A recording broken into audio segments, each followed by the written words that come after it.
അപ്പൊ നമ്മുടെ ദിയ കൃഷ്ണയുടെ സംരംഭമായിട്ടുള്ള ഓബൈ ഓജിയുമായി ബന്ധപ്പെട്ടുള്ള സംഭവം ഇപ്പൊ എവിടെയും എല്ലായിടത്തും ഇത് തന്നെയാണല്ലോ ചർച്ചാ വിഷയം. എന്താണ് ഇവിടെ യഥാർത്ഥത്തിൽ സംഭവിച്ചത്? സംഭവത്തിന്റെ യാഥാർത്ഥ്യം എന്ത്? ആരുടെ ഭാഗത്താണ് ന്യായം? നമുക്കൊന്ന് പരിശോധിച്ച് നോക്കാം. സംഭവം എല്ലാവർക്കും അറിയാലോ, ഈ ദിയ കൃഷ്ണ ഓർണമെന്റ്സ് ഒക്കെ വിൽക്കുന്ന ഒരു സംരംഭമാണ് ഈ ഓബൈ ഓജി. മെയിൻ ആയിട്ട് ഫാൻസി ആഭരണങ്ങളാണ് അതിലൂടെ വിൽപ്പന നടത്തിയിരുന്നത്. ഇവർക്ക് അതുമായി ബന്ധപ്പെട്ട് ഒരു ഇൻസ്റ്റാഗ്രാം പേജ് ഉണ്ട്, അത് ഞാൻ സൈഡിൽ കൊടുക്കാം. മെയിൻ ആയിട്ട് അത് ത്രൂ ആയിരുന്നു ഇവർക്ക് കൂടുതൽ വിൽപ്പന നടന്നിരുന്നത്. പിന്നെ ഓൺലൈൻ വെബ്സൈറ്റ് വഴിയും ഇവർക്ക് കച്ചവടമുണ്ട്. എന്നിരുന്നാലും ഇതിന്റെ നടത്തിപ്പും കാര്യങ്ങളൊക്കെ നോക്കി നടത്തിയിരുന്നത് ദിയ ഒറ്റയ്ക്ക് തന്നെയായിരുന്നു. അങ്ങനെയാണ് ദിയ പെട്ടെന്ന് പ്രഗ്നന്റ് ആവുന്നത്. അതുകൊണ്ട് തന്നെ കഴിഞ്ഞൊരു 3-4 മാസമായിട്ട് ദിയക്ക് തന്റെ ബിസിനസ്സിലോട്ട് അധികം ഒന്നും തിരിഞ്ഞു നോക്കാൻ കഴിഞ്ഞിട്ടില്ലായിരുന്നു. ഗർഭിണികളാകുമ്പോൾ പ്രോപ്പർ റെസ്റ്റ് വേണമല്ലോ. അങ്ങനെയാണ് ദിയ തന്റെ സംരംഭത്തിന്റെ ചുമതല മുഴുവനും 3 ജോലിക്കാരെ ഏൽപ്പിച്ച് റെസ്റ്റ് എടുക്കുന്നത്. എന്തായാലും ബിസിനസിന്റെ മുഴുവൻ ഉത്തരവാദിത്തങ്ങളും ചുമതലകളും തന്നിലേക്ക് വന്നെന്ന് കണ്ട ഈ 3 പേരെന്താക്കി, അവിടെ ചെറിയൊരു തട്ടിപ്പ് പ്ലാൻ ചെയ്തു. അറിയാലോ, ബിസിനസ് ആണ്. ബുദ്ധി ഉണ്ടെങ്കിൽ ഏറ്റവും പെട്ടെന്ന് പറ്റിക്കാൻ പറ്റുന്ന ഒരു മേഖലയാണ് ഈ ബിസിനസ് എന്ന് പറയുന്നത്. എന്തായാലും ഈ ജോലിക്കാരായിട്ടുള്ള 3 പേര് ചെയ്ത പരിപാടി എന്താണെന്ന് വെച്ചാണെങ്കിൽ, ഈ ഓർഡർ എടുക്കുന്ന കസ്റ്റമേഴ്സ് ഷോപ്പിന്റെ QR കോഡ് ചോദിക്കുന്ന സമയത്ത്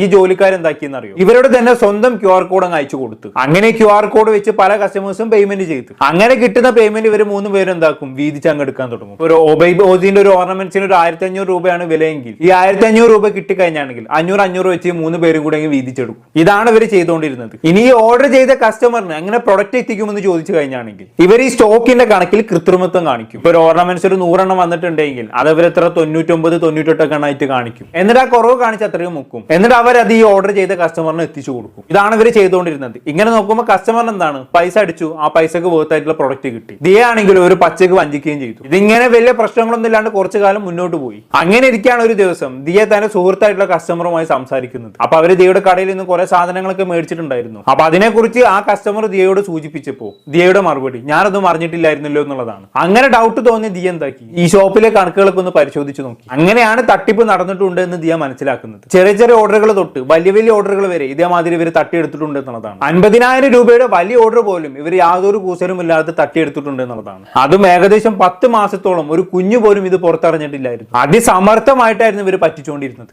ഏകദേശം കണക്ക് പ്രകാരം ഈ 10 മാസത്തിനിടയ്ക്ക് ഇവർ 69 ലക്ഷത്തോളം രൂപയാണ് പറ്റിച്ചത്. എത്രയാണ്? 69 ലക്ഷം. എന്തായാലും തട്ടിപ്പ് മനസ്സിലാക്കിയ ദിയ എന്താക്കി, ഈ 3 ജീവനക്കാരെ തന്റെ ഫ്ളാറ്റിലേക്ക് വിളിപ്പിച്ചു. എന്നിട്ട് അവരെ നല്ല രീതിയിൽ അങ്ങ് ചോദ്യം ചെയ്തു. ദിയയുടെ കുടുംബം മൊത്തം ആ സമയത്ത് ഫ്ളാറ്റിൽ ഉണ്ടായിരുന്നു. എന്നിട്ട് ചോദിക്കേണ്ട പോലെ ചോദിച്ചപ്പോൾ ഇവര് ബബ്ബ പഠിക്കാൻ തുടങ്ങി. അങ്ങനെ കുറച്ച് കഴിഞ്ഞപ്പോൾ ഇവര് തെറ്റ് സമ്മതിച്ചു കേട്ടോ. എന്തായാലും തട്ടിയെടുത്ത പൈസ എന്ത് ചെയ്തെന്ന് ദിയ ചോദിച്ചപ്പോ ഇവരുടെ എല്ലാം മറുപടി എന്താണെന്ന് വെച്ചാൽ അതെല്ലാം ചെലവായി പോയി എന്നുള്ളതാണ്. നിങ്ങൾ ഇവിടെ ആലോചിക്കേണ്ടത്, ഇവര് തട്ടിയെടുത്തത് 50,000-ഓ 60,000-ഓ രൂപയൊന്നുമല്ല, 10-60 ലക്ഷം രൂപയാണ്. അത്രയും പണം ഇവര് ദൂർത്തടിച്ച് കളഞ്ഞു എന്നുള്ളതാണ്. അത് പിന്നെ അങ്ങനെയാണ്, ഒരു ചൊല്ലുണ്ടല്ലോ, കട്ട പണം കയ്യിൽ നിൽക്കില്ല എന്ന്. എന്തായാലും അവര് കട്ട പണത്തിൽ നിന്നും 8 ലക്ഷത്തോളം രൂപ തിരിച്ചു കൊടുത്തു കേട്ടോ. പക്ഷെ അതുകൊണ്ട് എന്ത് കാര്യം, ഇവര് മൊത്തം കട്ടത്തിൽ നിന്നും ആകെ 15% മാത്രമേ അത് ആകത്തുള്ളൂ. എന്തായാലും ബാക്കി പണം ഉടനെ എത്തിക്കണം എന്നുള്ള രീതിയിൽ ദിയ ഇവർക്ക് എന്താക്കി, ഒരു ആഴ്ചത്തെ സാവകാശം കൊടുത്തു. എന്തായാലും ഒരാഴ്ച കൊണ്ടൊന്നും ഇവർക്ക് ഇത്രയും പണം ഒപ്പിക്കാൻ പറ്റത്തില്ല. കാരണം അത്രയും ഹ്യൂജ് എമൗണ്ട് ആണല്ലോ. കിട്ടിയ പണം ആണെങ്കിലും ഫുള്ളും ദൂർത്തടിച്ച് കളയുകയും ചെയ്തു. അതിലൊരാളെന്ത് വീടൊക്കെ വെച്ചിട്ടുണ്ടായിരുന്നു. എന്തായാലും പണം തിരിച്ചു കൊടുക്കാൻ പറ്റില്ല എന്ന് കണ്ടപ്പോൾ ഈ 3 തട്ടിപ്പുകാരികൾ എന്ത് ചെയ്തെന്ന് അറിയോ, നേരെ ദിയക്കെതിരെയും ദിയയുടെ അച്ഛനായിട്ടുള്ള കൃഷ്ണകുമാറിനെതിരെയും ഒരു കള്ളക്കേസ് അങ്ങ് കൊടുത്തു. എന്താണ് ആ കേസ്? ദിയയുടെ ഫ്ളാറ്റിൽ നിന്ന് വിളിച്ചു വരുത്തി ഭീഷണിപ്പെടുത്തി തന്റെ കയ്യിൽ നിന്നും 8 ലക്ഷത്തോളം രൂപ തട്ടിയെടുത്തെന്നും പറഞ്ഞുകൊണ്ടാണ് കേസ് കൊടുത്തത്. ഉടനെ തന്നെ മ്യൂസിയം പോലീസ് കേസ് എടുക്കുകയും ചെയ്തു. ആ കേസ് എടുത്തതിന്റെ അടിസ്ഥാനത്തിൽ കൃഷ്ണകുമാറിനെ സ്റ്റേഷനിലേക്കൊക്കെ വിളിപ്പിച്ചിട്ടുണ്ടായിരുന്നു. എന്തായാലും ഇവർ കള്ളക്കേസ് കൊടുത്തതോടെ ഈ സംഭവത്തിന് ഭയങ്കര രീതിയിലുള്ള മീഡിയ വിസിബിലിറ്റി കിട്ടി. അത് പിന്നെ ഉറപ്പാണല്ലോ, ദിയ കൃഷ്ണയുമായി ബന്ധപ്പെട്ടുള്ള സംഭവമല്ലേ, എന്തായാലും നല്ല രീതിയിൽ ചർച്ച ചെയ്യപ്പെടും.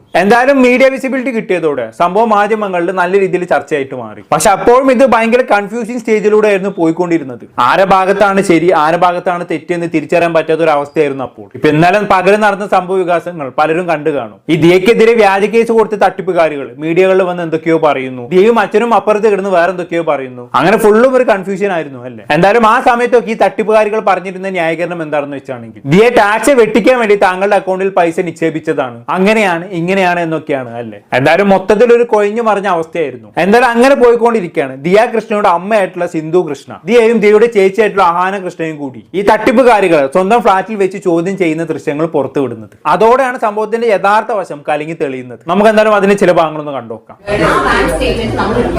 We want their bank account and details before they go. Bank statement review ചെയ്യുമ്പോൾ നമുക്ക് അറിയാൻ പറ്റും നിങ്ങളുടെ ഇതിലേക്ക് എത്ര കാണാം. നമുക്ക് ഒരു സാധാരണ ഒരാളുടെ ബാങ്ക് സ്റ്റേറ്റ്മെന്റ് ഒക്കെ നമുക്ക് മനസ്സിലാവുമല്ലോ. അതിൽ നിന്ന് നമുക്ക് മനസ്സിലാക്കണം നിങ്ങൾ ഇതിൽ നിന്ന് എത്ര കാശ് ഉണ്ടാക്കി എന്നുള്ളതാണ്. നിങ്ങൾ 5 ലക്ഷം എന്ന് പറഞ്ഞാൽ വിശ്വസിക്കാൻ കൊള്ളാത്ത നിങ്ങളെ നമ്മളെങ്ങനെ വിശ്വസിക്കാം? മനസ്സിലായില്ലേ?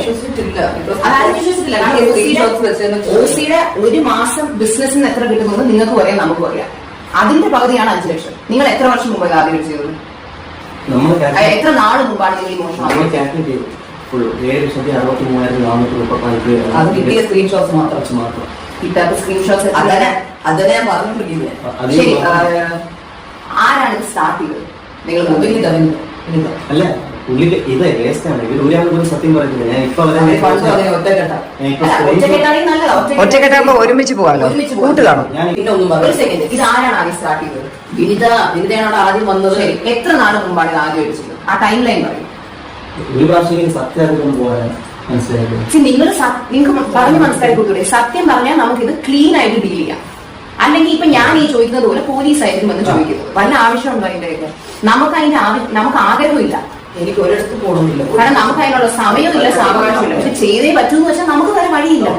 കാരണം ഇത് അവള് തമാശയ്ക്ക് ചെയ്യുന്ന ബിസിനസ് അല്ല, ഇത് അവളുടെ ജീവിതത്തിലെ ജോലിയാണ്. പറ, എപ്പോഴാണ് ഇത് ആദ്യമായിട്ട് ചെയ്തത്? എത്ര നാൾ മുമ്പാണ് ആദ്യമായിട്ട് ചെയ്തത്?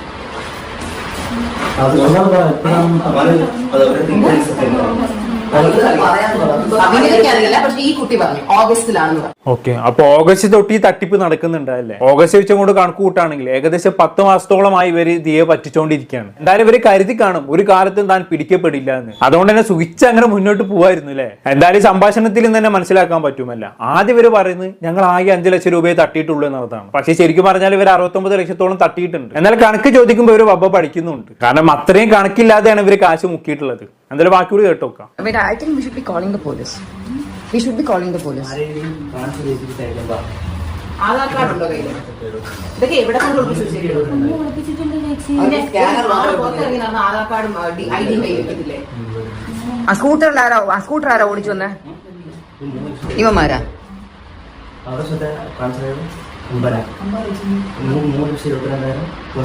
പണ്ടേ നിങ്ങൾ മോഷണം ചെയ്യാം. അയ്യോ, അധികം പാവം കളിക്കില്ലേ? നിന്നെ മോഷണത്തിന് പിടിച്ചിട്ടിരിക്കുക. ആ പാവം വിടുക. തെറ്റിയാൻ നീ പാളി.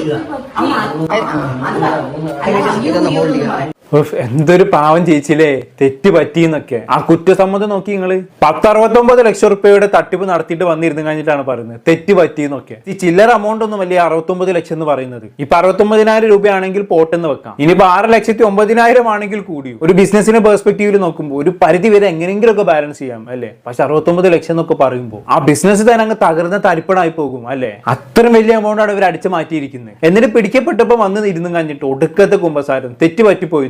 കുമ്പസാരൊന്നും ഇനി ഇവിടെ വില പോകില്ല. മര്യാദയ്ക്ക് എടുത്ത എമൗണ്ട് എത്രയാണോ അത് അത്ര തന്നെ തിരിച്ചു കൊടുക്കുക. അതാണ് ഇവിടുത്തെ യഥാർത്ഥ കുമ്പസാരം എന്ന് പറയുന്നത്. എന്തായാലും ബാക്കി കൂടി കേട്ടോക്കാം.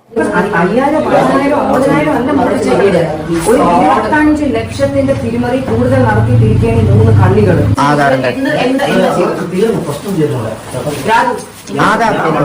എന്താണ് ചെയ്തത്? സ്കാനർ വേറെ നിങ്ങളുടെ സ്കാനർ, നിങ്ങളുടെ കോഡ് നിങ്ങൾ സ്കാനറായിട്ട് പ്രിന്റ് ചെയ്ത് കടയില്ല. ഫോണില് എന്തെന്നും പറഞ്ഞാൽ കാണിച്ചു കൊടുക്കുന്നത്. അത് ബോധിക്കുന്നില്ലെന്ന് പറഞ്ഞിട്ട് ആൾക്കാർ സ്കാനർ ചുറ്റും അത് ആദ്യം ചെയ്യാൻ ഒരുപാട് പേര് പറഞ്ഞത് ഇവർ പറയുന്ന സ്കാനർ നോക്കാവത്തില്ല, ക്യാഷ് ആണ് നമ്മൾ പ്രിഫർ ചെയ്യുന്നത്, അല്ലാന്നുണ്ടെങ്കിൽ ക്യാഷ് ആവുമ്പോൾ അങ്ങനെ എടുക്കുക. അപ്പൊ ആരാണ് അത് ആദ്യം? നിങ്ങളിൽ ഒരാളായിരിക്കുമല്ലോ അത് ആദ്യം പറഞ്ഞത്. ഐഡിയ കൊടുത്തത് ഞാൻ ഇപ്പൊ ഇരിക്കുന്നത് കണ്ണടച്ച് പറയുന്നത്. അപ്പൊ നിങ്ങൾ അതൊരിക്കൽ ആദ്യം ചെയ്തു. അപ്പൊ നിങ്ങൾക്ക് ആ കാശ് കിട്ടിയാൽ നിങ്ങൾ 3 പേരും ഈക്വലി ഡിവൈഡ് ചെയ്താണോ എടുത്തത്? എല്ലാ പൈസയും കംപ്ലീറ്റ്ലി ഡിവൈഡ് ചെയ്താണ്. പക്ഷെ രാത്രിയൊന്നും അറിയില്ല. പിന്നെ നിങ്ങൾ എപ്പോഴും റിപ്പീറ്റ് ചെയ്യുന്നത്? നമുക്ക് വേറെ ഒന്നും വേണ്ട, നമുക്ക് ബാങ്ക് സ്റ്റേറ്റ്മെന്റ്. എന്നിട്ട് നിങ്ങൾ കുറച്ച് നാൾ കഴിഞ്ഞിട്ട് വീണ്ടും ചെയ്യാൻ പറ്റും. പക്ഷെ അത് ഉടനെ തന്നെയാണോ ചെയ്തത്? എല്ലാം അടുപ്പിച്ചടുപ്പിച്ചാന്ന്. സത്യം പറ, പറയണ്ട, സത്യം പറ. അപ്പൊ ക്യാഷ് ഞാൻ അവിടെ വല്ലപ്പോഴും ചെന്നപ്പോഴേക്കും ഓക്കെ, കിട്ടുന്ന ക്യാഷ് ഇവര് കൃത്യമായിട്ട് ഡിവൈഡ് ചെയ്തെടുക്കുന്നുണ്ട് കേട്ടോ. ചതിയിൽ വഞ്ചന ഇല്ല എന്നാണല്ലോ. എന്തായാലും ഇവർ എങ്ങനെയാണ് പേയ്മെന്റ് നടത്തിയെന്ന് കൃത്യമായിട്ട് പറയുന്നുണ്ട് അല്ലേ? നമ്മൾ നേരത്തെ പറഞ്ഞ പോലെ തന്നെ QR കോഡ് വെച്ചുള്ള പരിപാടികളൊക്കെ തന്നെ എല്ലാം ഇവര് തന്നെ തലകുലുക്കി സമ്മതിച്ച കാര്യങ്ങളാണ്. എന്തായാലും കൊള്ളാം. ഇനി അവസാനം ഒരു ക്ലിപ്പും കൂടി ഉണ്ട്, അതും കൂടി കണ്ട് നമുക്ക് അവസാനിപ്പിക്കാം.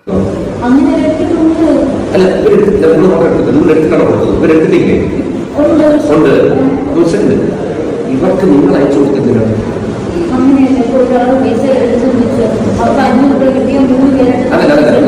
അപ്പൊ എടുത്ത പൈസ ഇരിക്കട്ടെ. പിന്നെ നിങ്ങൾ ഈ അക്കൗണ്ടിൽ ട്രാൻസ്ഫർ പൈസ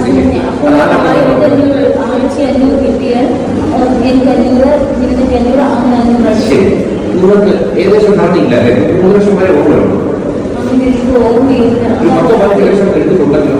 റെക്കോർഡ് സംസാരിക്കുകയായിരിക്കും. വന്നാലെത്തി